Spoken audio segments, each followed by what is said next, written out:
আসসালামু আলাইকুম ওয়া রাহমাতুল্লাহি ওয়া বারাকাতুহু। আজকে একটা নতুন রেসিপি করে দেখাবো। রেসিপিটা হচ্ছে হাঁসের মাংসের ভুনা। হাঁসের মাংস ভুনা করার জন্য আমি এখানে হাঁসের মাংস নিয়ে নিয়েছি 2.5 কেজি পরিমাণ, আর সাথে নিয়েছি আমি 350 গ্রাম পরিমাণে পেঁয়াজ কুচি। আর যা যা মশলা লাগবে তা হচ্ছে এখানে 6-7টা লং নিয়েছি, 3-4 টুকরার মতো দারুচিনি নিয়েছি, একটা স্টার এনিস, একটা কালো এলাচ, 5টা সবুজ এলাচ নিয়েছি, আর তেজপাতা নিয়েছি 3টা, সাথে নিয়েছি 5-6টা শুকনো মরিচ। আর গুঁড়ো মশলার মধ্যে নিয়েছি আমি 1 টেবিল চামচ পরিমাণ জিরার গুঁড়া, 1.5 টেবিল চামচ হলুদ, 1.5 টেবিল চামচ মরিচ, আর 1.5 টেবিল চামচ ধনিয়ার গুঁড়া। মাংস ভুনাটায় ভালো একটা ফ্লেভার আনার জন্য আমি এখানে নিয়েছি 1 চা চামচ পরিমাণ জিরে গোলমরিচের গুঁড়ো, আর 1 চা চামচ পরিমাণ গরম মশলার গুঁড়ো, আর বেশ কয়েকটা কাঁচামরিচ। আর লাগবে হচ্ছে আদা রসুন। এখানে আমি 2 টেবিল চামচ আদা আর 2 টেবিল চামচ রসুনের পেস্ট নিয়ে একটু পানি দিয়ে গুলিয়ে রেখেছি। এখানে যে গুঁড়ো মশলাগুলো আমি নিয়েছি, এই মশলাগুলো আমি আদা রসুনের সাথে একটু ভিজিয়ে রাখবো কিছুক্ষণের জন্য। প্রথমে একটা পাত্রে আমি আধা কাপ পরিমাণ তেলে পেঁয়াজগুলো ভেজে নেব। তেলটা পরিমাণ বুঝে দিতে হবে, কারণ হাঁসের মাংস অনেক তেল থাকে, তো ওই পরিমাণেই ব্যবহার করতে হবে যেন তেল অতিরিক্ত না হয়ে যায়। আর পেঁয়াজের সাথে আমি গরম মশলাগুলো এখন দিয়ে দিচ্ছি। গরম মশলাগুলো পেঁয়াজের সাথেই ভাজতে হবে, তাহলে গরম মশলার যে ফ্লেভারটা এবং শুকনো মরিচের যে ফ্লেভারটা, এটা বেশ ভালোভাবে পাওয়া যাবে। পেঁয়াজটা আমার ব্রাউন কালার হয়ে আসছে।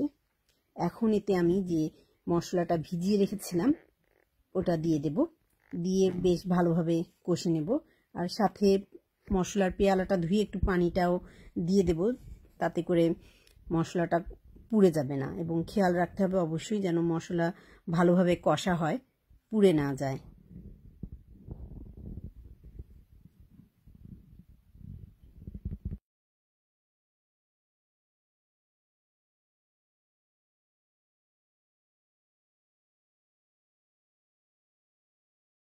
আমি 1 টেবিল চামচ পরিমাণে লবণ দেব।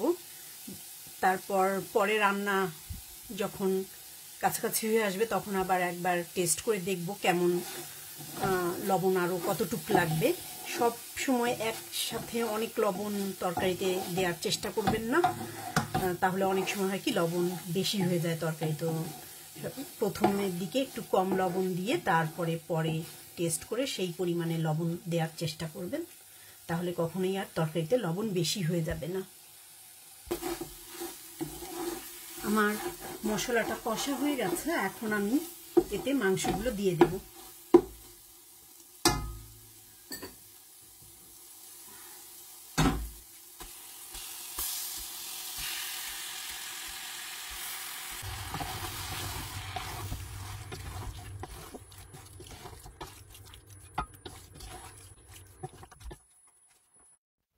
এখন মাংসটা আমি আধা ঘন্টার জন্য ঢেকে রান্না করব। আর এরই মাঝে আমি বেশ কয়েকবার নেড়েও দেব, কারণ না নেড়ে দিলে নিচে মাংসটা ধরে যেতে পারে, তাতে মশলার একটা পোড়া গন্ধ আসতে পারে, সেটা খাবারের টেস্টটাকে একেবারেই নষ্ট করে দিতে পারে।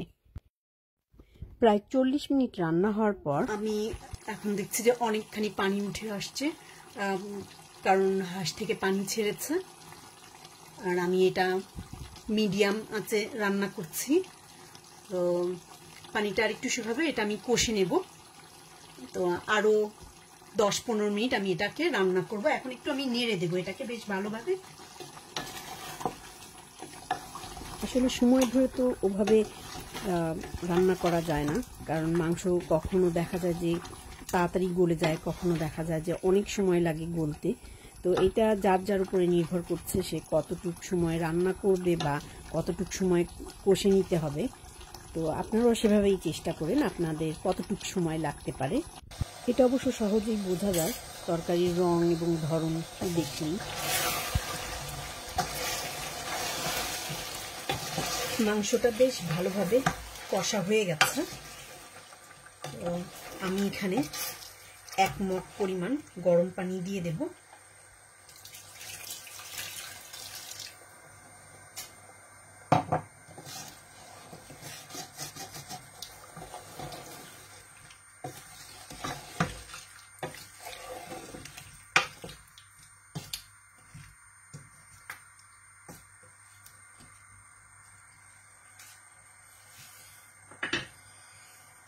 আর সাথে দিয়ে দেব আরো কয়েকটা কাঁচামরিচ,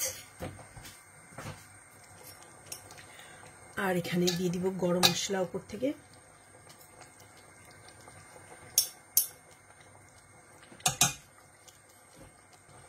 আর দিয়ে দেবো একটু জিরা ভাজা বা জিরা গোলমরিচ ফাঁকি করা থাকে যাদের, ওটা দিলেও হয়।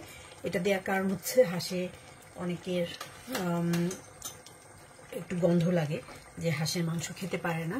উপর থেকে এই গরম মশলার ভাজা, জিরা গোলমরিচের ভাজাটা দিলে এটার ফ্লেভারটা খুব ভালো আসে।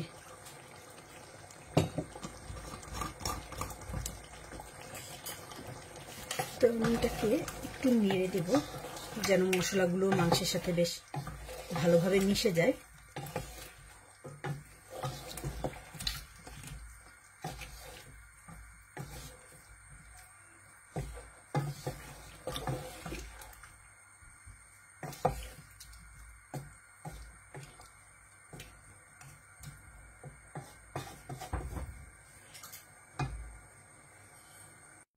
এখন আমি এতে ঢাকনা দিয়ে 10 মিনিটের মতো রান্না করব, যেন ঝোলটা একটু ঘন হয়ে আসে এবং যে গুঁড়ো মশলাগুলো দিয়েছি ওগুলো মাংসের সাথে বেশ ভালোভাবে মিশে একটা ভালো ফ্লেভার দেয়।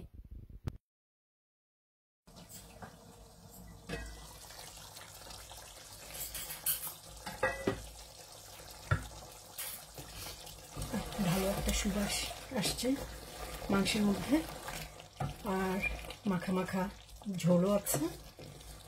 তো এই তো হয়ে গেল আমার হাঁস রান্না। আমি এটা সার্ভিং করে দেখাবো কেমন ঝোল আছে। ঝোলের পরিমাণটা আপনারা দেখতে পাবেন এভাবে, যেমন ঝোল আছে।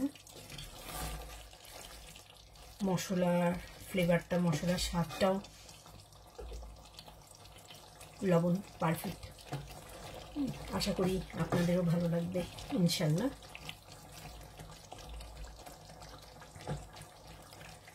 তো আমার রান্না হয়ে গেল, চুলাটা বন্ধ করে দিই।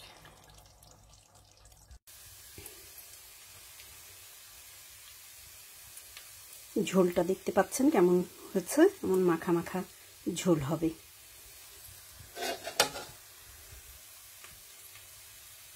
খুবই মজা দেখতে, খেতেও মজা হবে ইনশাল্লাহ। তো হয়ে গেল আমার হাঁসের মাংস। এই রেসিপির মশলার পরিমাণ একেবারে পারফেক্ট ছিল। আপনারা চেষ্টা করে দেখতে পারেন, ভালো লাগবে আশা করি। আল্লাহ হাফিজ।